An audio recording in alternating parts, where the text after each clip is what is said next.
প্রিয় শিক্ষার্থী, সবাইকে অনেক ধন্যবাদ। আপনারা যারা ব্যাংক, বিসিএস এবং প্রাইমারি শিক্ষক নিয়োগ পরীক্ষার প্রস্তুতি নিচ্ছেন তাদের জন্য এই ভিডিওটা করা। এর আজকের ভিডিওটা হচ্ছে টপিকস হবে নল এবং চৌবাচ্চার উপর। তাহলে আমরা আজকে পাইপ এন্ড সিস্টেমের অঙ্কগুলো করব। পাইপস এন্ড সিস্টেমস, অর্থাৎ নল ও চৌবাচ্চা। তার নল এবং চৌবাচ্চা কাজ ক্ষমতার অঙ্কগুলো প্রায় একই রকম।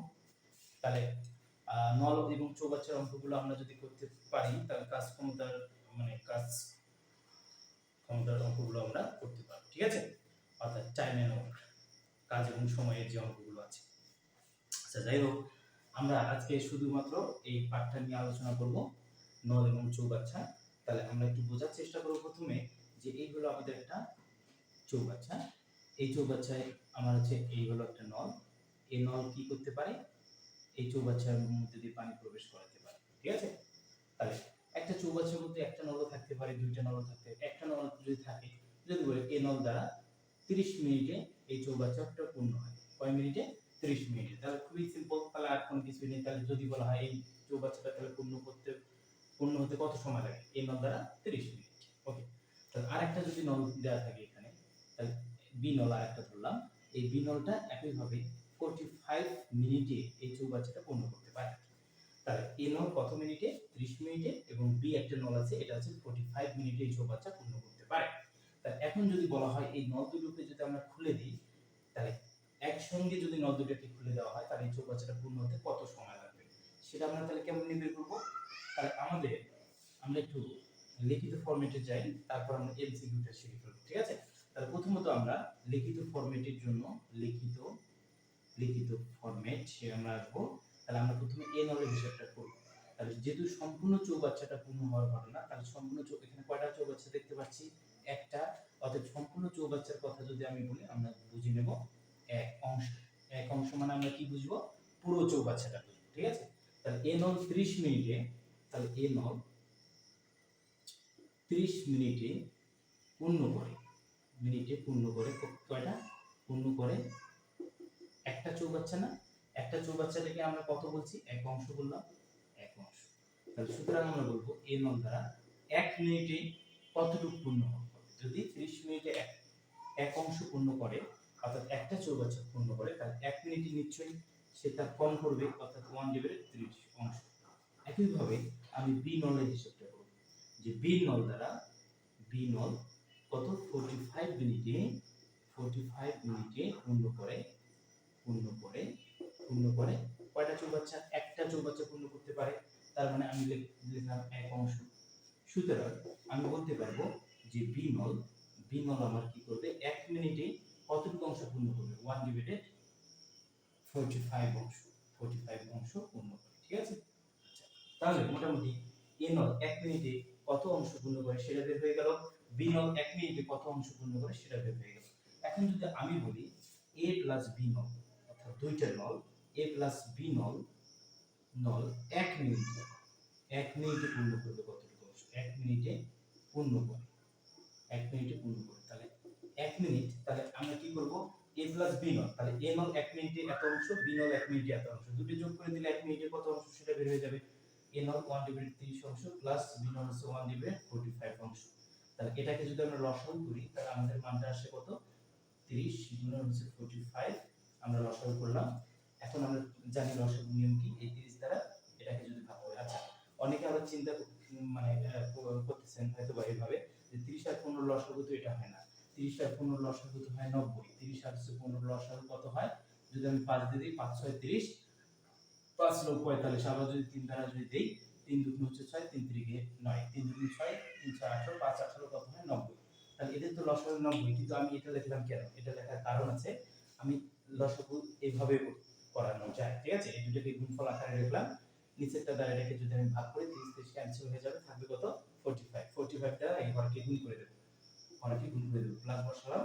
45 দ্বারা আমরা এই টোটাল পার্টটাকে ভাগ করে দিলাম, ভাগ করে দিলে 45 ক্যান্সেল হবে কত? 30। 30 উপরে লিখে দিলাম।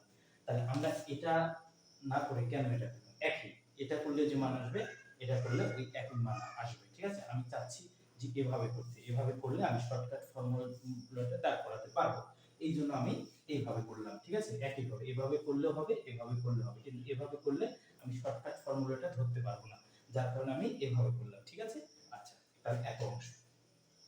আচ্ছা, তাহলে এত অংশ এই দুইটা নল দ্বারা a প্লাস b নল দ্বারা এত অংশ এক মিনিটে পূর্ণ হচ্ছে না, যে a প্লাস b নল এক মিনিটে পূর্ণ করে কত অংশ? এত অংশ না।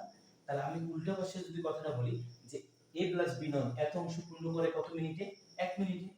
তাহলে আমি বলতে পারি, অতএব আমি বলতে পারি যে 45 প্লাস হচ্ছে 30 ডিভাইডেড হচ্ছে কত?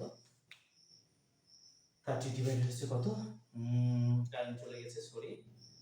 45 আমি একটু দেখবো যে আসলে আমার কেমন দেখা যাচ্ছে।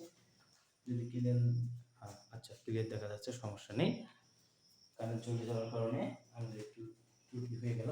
তারপর যদি দেখা যাচ্ছে আমরা বলতে পারি, তাহলে 45 প্লাস 30 ডিভাইডেড হচ্ছে কত?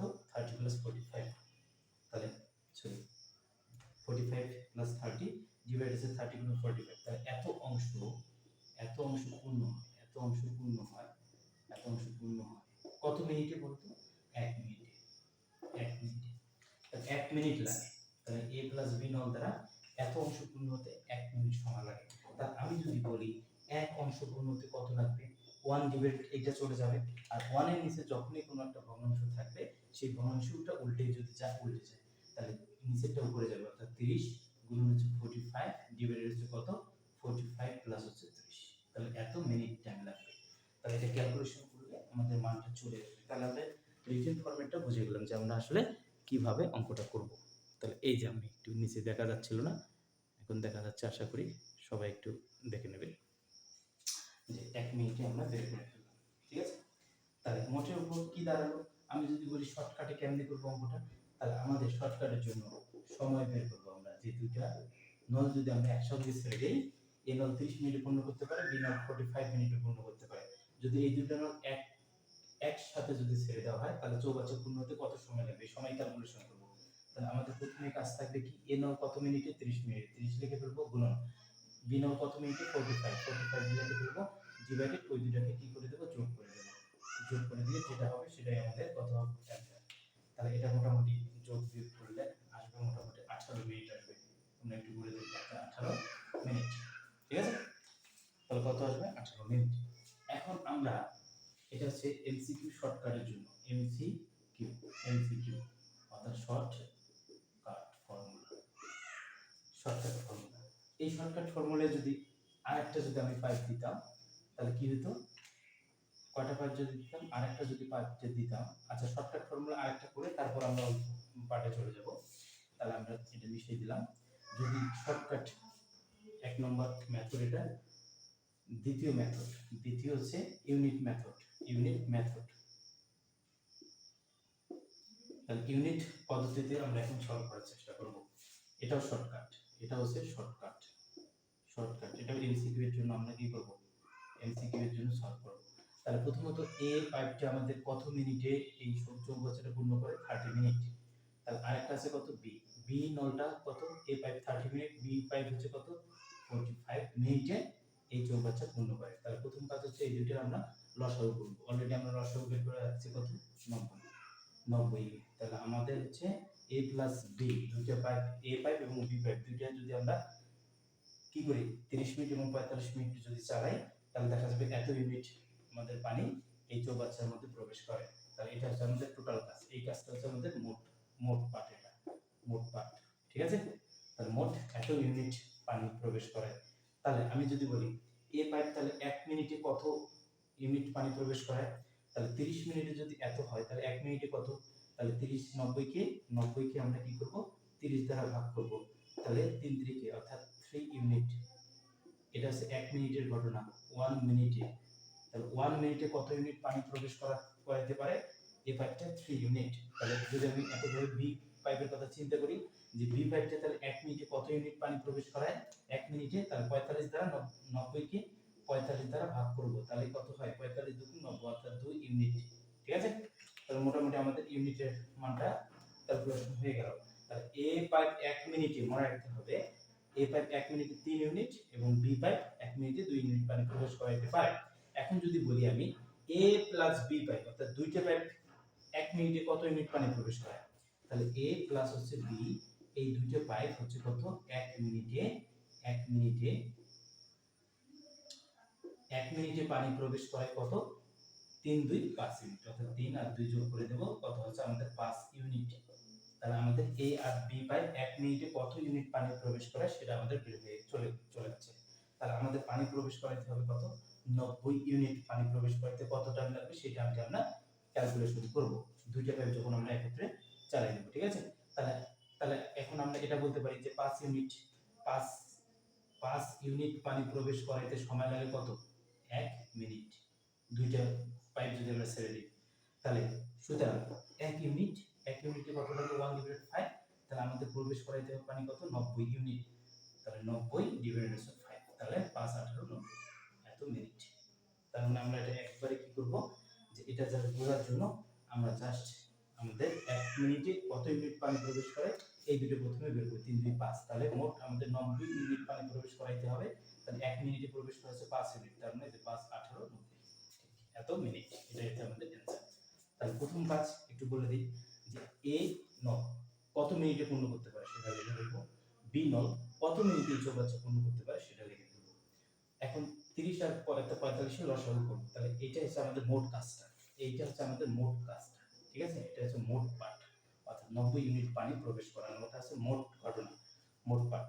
তাহলে যদি আমি চিন্তা করি এভাবে যে এ পাইপটা 30 মিনিটে এত ইউনিট প্রবেশ করায়, তাহলে 1 মিনিটে কত 30 মিনিটে যদি এত ইউনিট হয় ওই নিয়ম অনুযায়ী 1 মিনিট হচ্ছে 3 ইউনিট, ওকে। তাহলে যদি এই পাইপটার কথা যদি চিন্তা করি যে 45 মিনিটে 90 ইউনিট পানি প্রবেশ করে, তাহলে 1 মিনিটে কত 1 মিনিটে হচ্ছে 2 ইউনিট, 1 মিনিটে 2 ইউনিট, তাহলে 1 মিনিট একই ভাবে বলবো 1 মিনিটে যদি 2 ইউনিট হয় 45 মিনিটে তাহলে কত হবে 45 × 90 ইউনিট, ঠিক আছে। তাহলে দুইটা পাইপ যদি একত্রে ছেড়ে দেই a + b, তাহলে 1 মিনিটের ঘটনা 1 মিনিটে কত ইউনিট প্রবেশ করে 3 আর 2 5 ইউনিট, তাহলে মোট আমাদের কত ইউনিট প্রবেশ করাইতে হবে 90 ইউনিট, তাহলে 90 কে 5 দ্বারা ভাগ দিলে 5 18 90, ঠিক আছে। সবাইকে অনেক ধন্যবাদ, যদি ভিডিওটা ভালো লাগে লাইক করো কমেন্ট করো এবং নেক্সট ভিডিও দেখার জন্য ওকে খুব দ্রুত নেক্সট ভিডিওটা রিলিজ করতেছি, ওকে ধন্যবাদ সবাইকে।